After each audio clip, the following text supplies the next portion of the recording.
দখলের অভিযোগ, আর সেখান থেকে ডাম্পার থেকে লক্ষ লক্ষ টাকা আদায়ের অভিযোগ টুলু মণ্ডলের বিরুদ্ধে। নিউজ 18 বাংলার এক্সক্লুসিভ কভারেজ।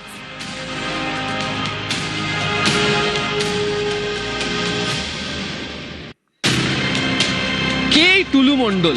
এই ব্যবসায়ী টুলু মণ্ডলের উত্থানের যদি খোঁজ করতে হয় তাহলে যেতে হবে হচ্ছে বীরভূমের মোহাম্মদবাজার, রামপুরহাট, সাঁইথিয়া এই বিভিন্ন এলাকার যে সমস্ত ডিসিআর গেট বা যাকে বলা হয় টোল গেট, সেই জায়গাতে যেতে হবে।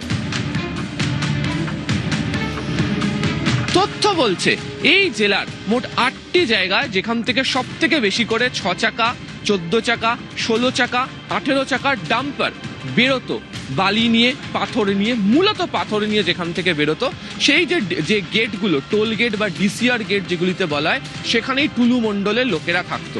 টুলু মণ্ডল হলো পাথরের মধ্যে বেতাজ, বাদশাহ, ডন।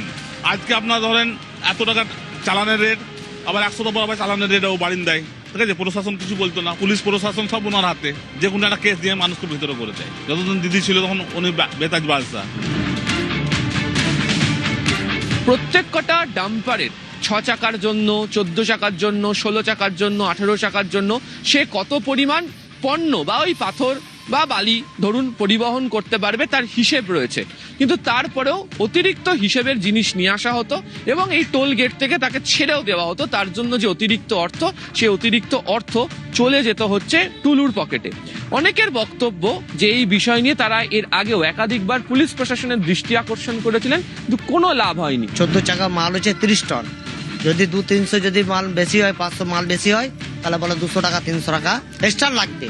আলাম যখন বলছি যে একটু লিখে দেন, তো বলছে লেখালেখি কোনো নাই। তো আবার উল্টো পুলিশ দেখা যাবে, পুলিশকে উল্টো বলছি যে তুমি কেন বলছো, ধাবাড়ি করছে আমাদের সাথে।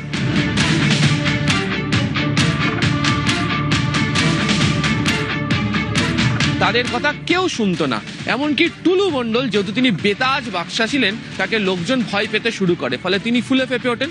আমি যেমন এখানে দাঁড়িয়ে রয়েছি গনপুর, এই যে গনপুরের যে গেট, এটাও ছিল হচ্ছে আগে একটা ডিসিআর গেট, এটাও পরিচালনা করতে হচ্ছে টুলু মণ্ডল। বর্তমানে অবশ্য তিনি এই গেট আর পরিচালনা করার মতো কোনো জায়গাতে নেই, কিন্তু তার যে গেটের যে অংশবিশেষ তা এখনো পর্যন্ত রয়ে গিয়েছে এখানে। এবং স্থানীয়রা বলছেন এই রাস্তা দিয়েও যে প্রচুর সংখ্যক ডাম্পার যাতায়াত করতো, এখান থেকেও যে অর্থ আদায় করার যে দায়িত্ব বা যে অর্থ, সেটাও টুলু মণ্ডলের পকেটে যেত। ফলে যারা এখানকার খেটে খাওয়া মানুষ রয়েছেন, যাদের অর্থনীতি সংসার নির্ভর করে থাকতো এই পেশার ওপরে, তাদের বক্তব্য যে তারা বঞ্চিত হতেন আর টুলু মণ্ডল ফুলে ফেপে উঠত। ক্যামেরা অসিত দাসের সাথে আবির ঘোষাল, নিউজ 18 বাংলা, গনপুর।